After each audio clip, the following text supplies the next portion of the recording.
This is not a story about spies. It's about the woman who heard a signal that should not have existed. On the western edge of England, where the land narrows to a thin strip between the Atlantic Ocean and the Celtic Sea, there's a place locals call Land's End, not as poetry, but as geography. Here, the wind blows so fiercely that trees grow parallel to the ground. Here, fog merges with sea, and the cliffs are blackened by salt and thyme. And it was here, in a small stone cottage, that in 1951, a woman heard something no one was supposed to hear. Her name was Evelyn Shaw. She was 32 years old. She was no agent. No officer. She wore no badge and signed no classified documents. But every night, from 7 p.m. to 1 a.m., she sat before a panel of flickering lights, turned antenna switches, and listened to war. Not the kind fought with guns and soldiers, but the kind waged in the ether. Silent. Invisible. And deadly.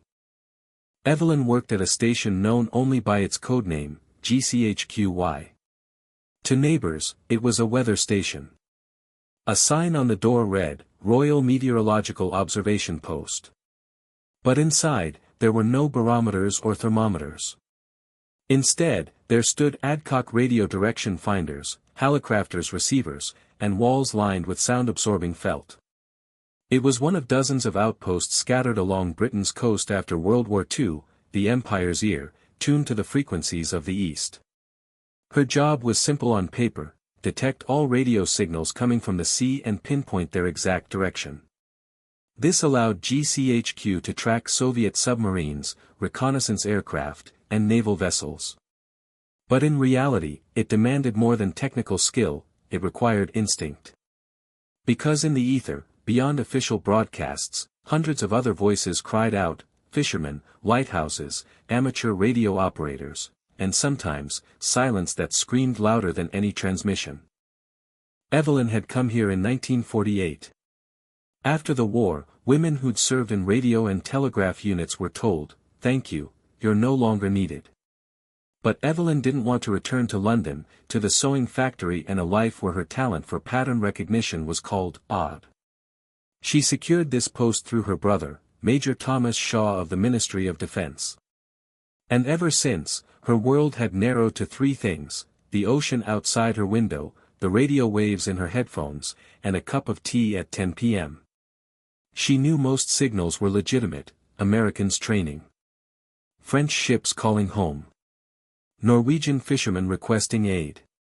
But sometimes something else appeared in the ether. A signal without a call sign. A transmission without pauses. Or, as on that evening, a signal coming not from the sea, but from the land. It happened on October 17, 1951. The evening was rainy, with strong winds. Evelyn had just finished calibrating the antennas. At 9:04 p.m., on frequency 6.832 MHz, a standard NATO military band, a signal broke through. It lasted exactly 47 seconds. By sound, it was AM modulation, like training transmitters. By content, it was silence punctuated by short tones resembling number groups. But when Evelyn rotated the antennas for direction finding, the needle did not point toward the English Channel, as it should have. It settled on azimuth 112° eastward. Inland. Into the forests of Cornwall. At first, she thought, equipment error. Wind could damage an antenna. Moisture could cause false reflections. She rebooted the system, checked grounding, repeated the bearing. The result was the same. The signal originated on land. This was impossible, at least by protocol. All military transmitters on British soil operated on different frequencies and followed strict schedules. But this signal, it was disguised as an ally. And why would an ally hide in the woods? Evelyn felt a chill run down her spine, not from fear, but from realization: she had just heard something she wasn't meant to hear. And if she was wrong, she'd be dismissed. If she was right, she might save hundreds of lives. But in that moment, she wasn't thinking about war. She was thinking only, I must be certain. Instead of reporting to London, Evelyn opened a black grid notebook, bought at the harbour shop. On the first page, she wrote. Personal radio observation log. E. Shaw. Station Y. And began recording. October 17, 1951, time, 21:04. Frequency, 6.832 MHz. Modulation, AM. Duration, 47 seconds. Azimuth, 112 degrees. Weather, rain, wind W 25 knots. Suspicion, high. This was a breach of protocol. But Evelyn knew, if she filed an official report without confirmation, she'd be labeled paranoid. If she waited, the signal might vanish. So she decided to conduct her own investigation. Quietly. Methodically. As her schoolteacher father had taught her, if you want to understand a problem, collect the data. Over the next 3 weeks, Evelyn heard the signal 5 more times. Always on Tuesdays and Fridays. Always at 9 p.m. Always, 47 seconds. She noticed a pattern. Transmissions began exactly 4 minutes after the BBC's regular weather broadcast ended. Perhaps it was a synchronization trick. She began mapping the transmissions, time, direction, weather, even moon phase. Once, during a violent thunderstorm on October 28, the station was disconnected from power due to lightning risk. The next day, the signal never returned. This was the final proof. The transmitter was land-based, and likely stationary. A ship wouldn't depend on local weather. Someone had built a radio station in the woods. On British soil. And was transmitting something, to someone. Now came the question, who? Evelyn knew Soviet intelligence wouldn't use a NATO frequency, it was too risky. Their signals used different bands and codes. But if it wasn't the enemy, why hide? Only one terrifying possibility remained, a double agent. Someone inside the British or American system receiving true orders not from London or Washington, but from Moscow. This person, or cell, had built a transmitter in a secluded spot and was sending data, using a NATO frequency as cover. And they'd done it so quietly that even GCHQ hadn't noticed, until a woman with a black notebook began listening. Evelyn understood, if she was wrong, her career would end. If she was right, her life might be in danger. But she couldn't stay silent.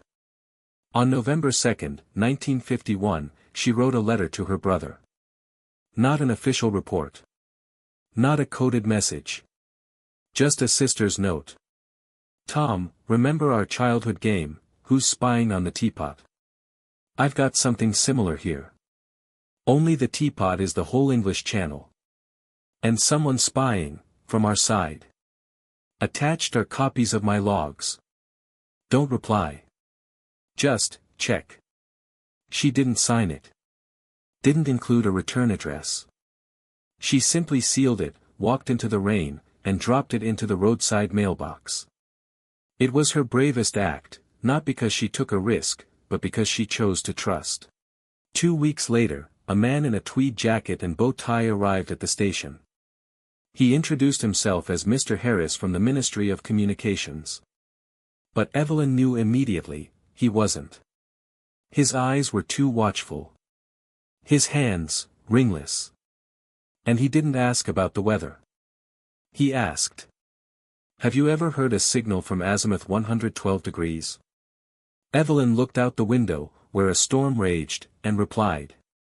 No, sir. Only storms and lighthouses. He nodded, thanked her, and left. The next day, the signal vanished forever. Years later, in 1992, after the USSR collapsed and archives were declassified, the truth emerged. Deep in the woods near Street Ostel, a KGB transmitter had indeed operated, installed by a deep-cover agent codenamed Orlov. It had relayed data on American nuclear submarine positions, obtained from U.S. Navy officer John Anthony Welch, a man who disappeared without trace in 1953. The operation ran from 1949 to November 1951. And it was shut down, not by spies or commandos, but by a woman who heard an odd signal and decided to write it in a notebook. Evelyn Shaw left Station Y in 1954.